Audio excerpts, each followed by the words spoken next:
Welcome to the Prospective Doctor podcast, brought to you by Med School Coach. Each week we cover topics related to the pre-med journey to medical school and beyond, from the MCAT to completing your application and from starting medical school to choosing a specialty. Our podcast will provide essential information for anyone contemplating a career in medicine. Today I wanted to talk specifically about the CASPer test.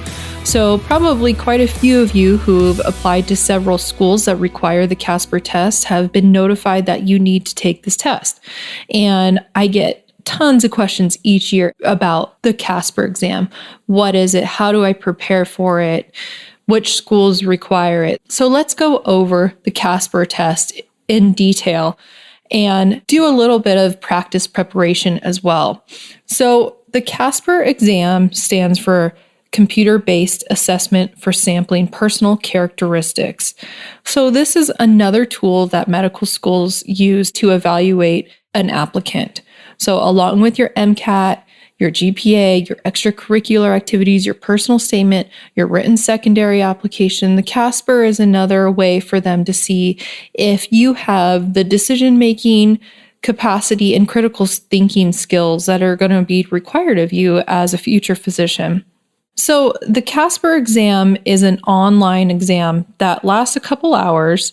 It is 12 sections, and you're given either a short video or a short statement followed by 3 questions that you're required to answer. After you watch the video or read the statement, you're given about 5 minutes to write a written response to each one of those scenarios.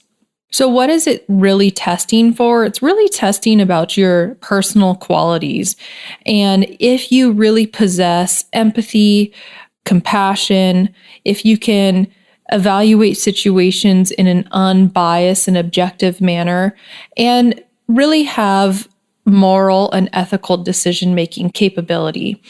This is very reflective of how you'll be starting to think and required to think in medical school when you start seeing patients. You really have to be able to approach situations objectively and make decisions by critically thinking through all available material and information, and then make an unbiased decision in regards to patient care. So the CASPer exam is really essentially testing you. Do you have that capability to be able to think like a medical student? And then also incorporate those skills as a future physician.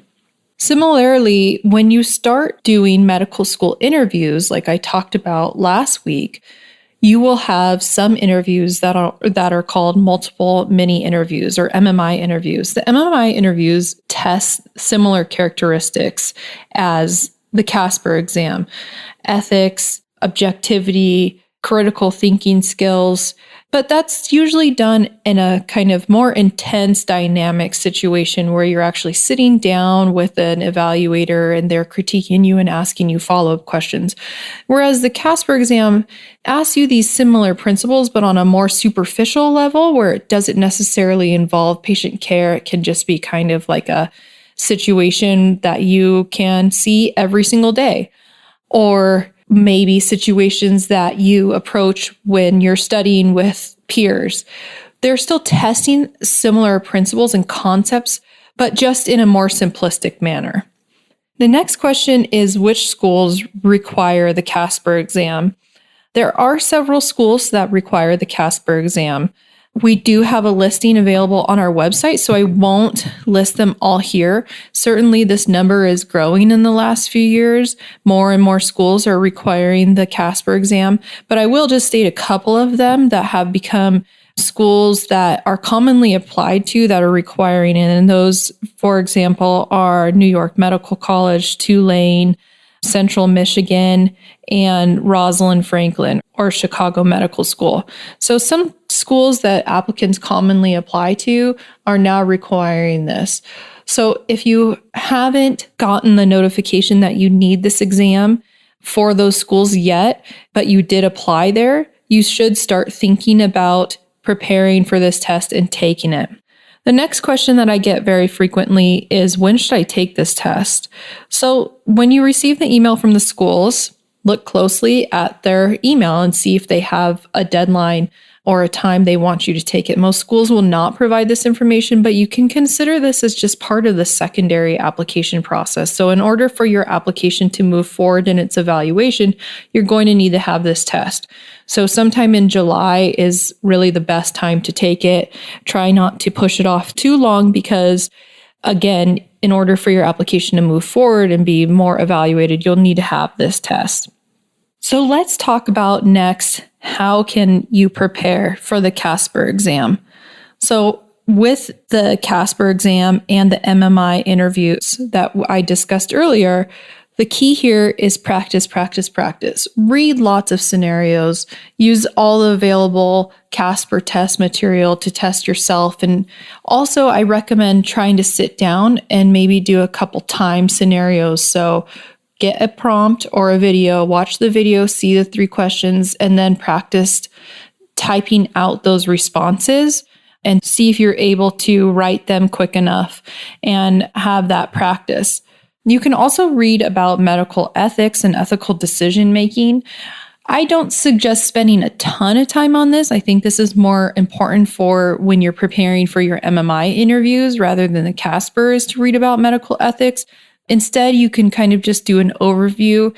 And I think the key here is just trying to practice as many scenarios as you possibly can. So let's go through a sample CASPer question and see how we could possibly answer this question.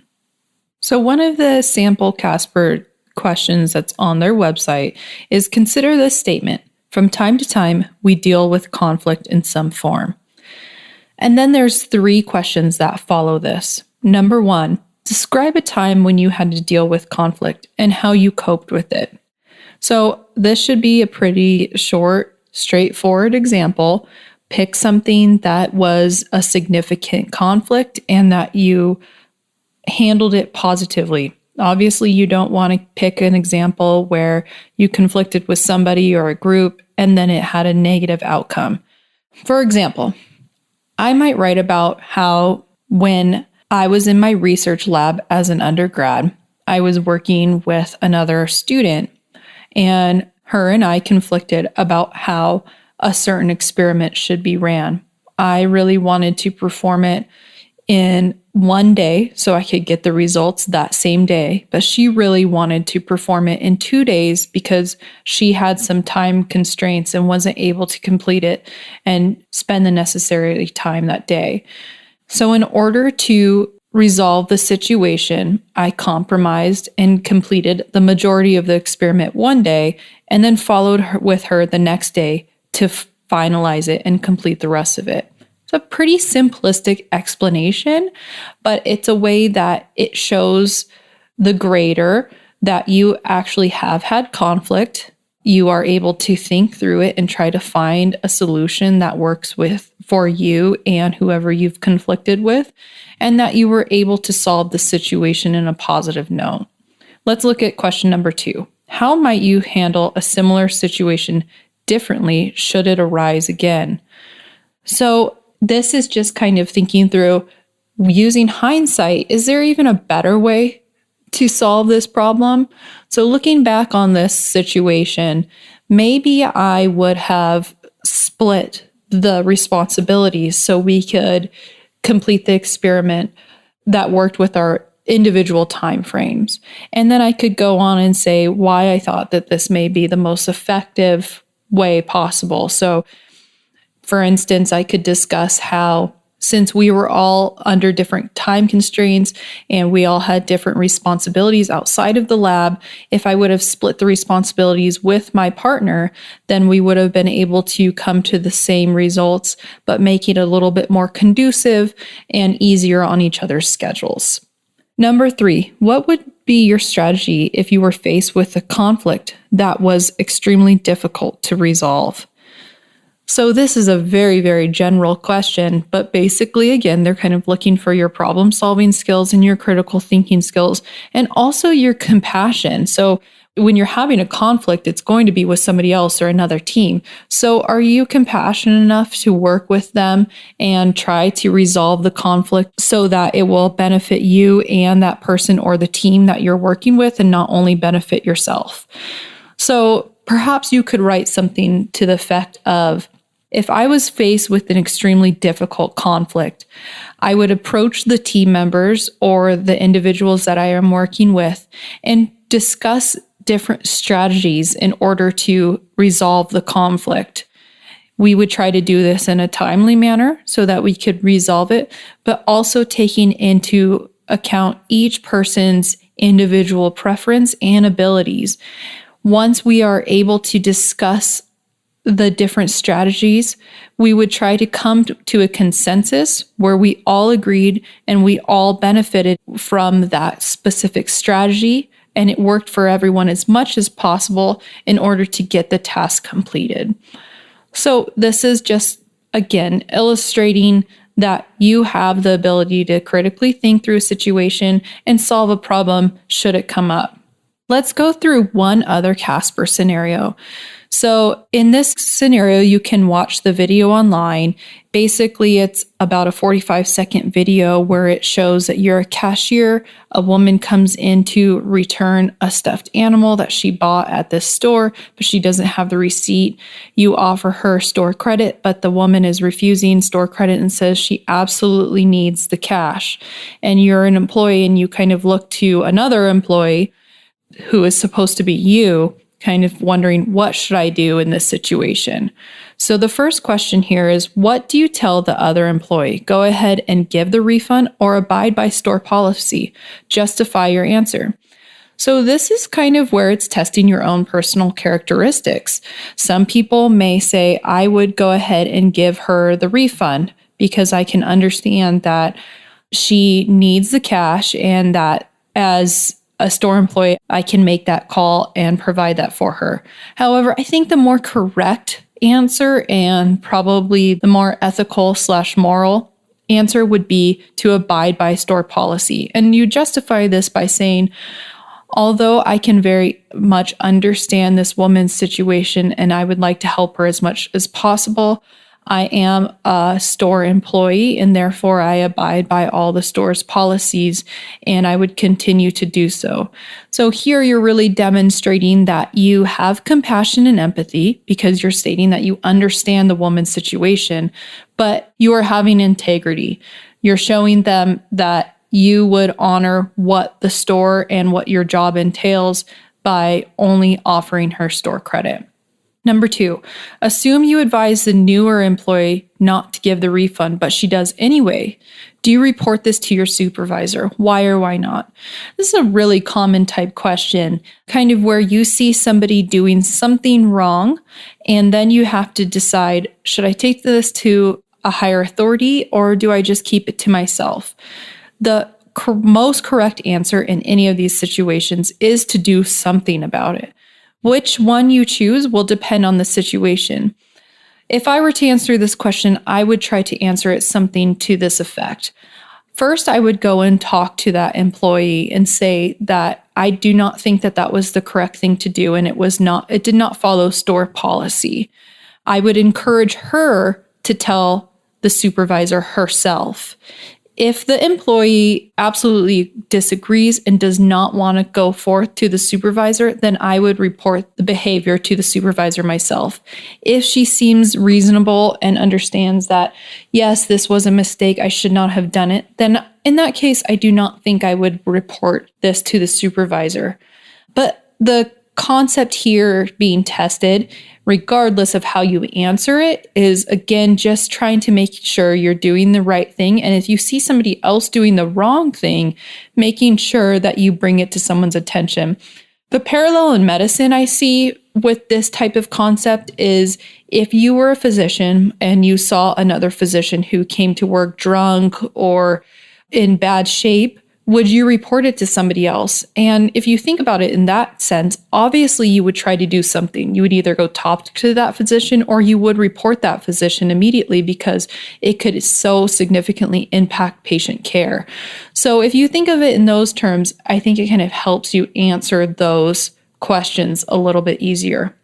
Final questions here. Number 3, if you were asked to establish a policy for a new store around refunds, what aspects would you take into consideration? another kind of general question here, but I don't think this one is testing your ethical ability or empathetic abilities here, but more of your decision-making abilities and your ability to think through multiple different factors. So you could say something to the effect of, I would consider looking at past data to see what were most refunds. Were they refunds, returns, store credits?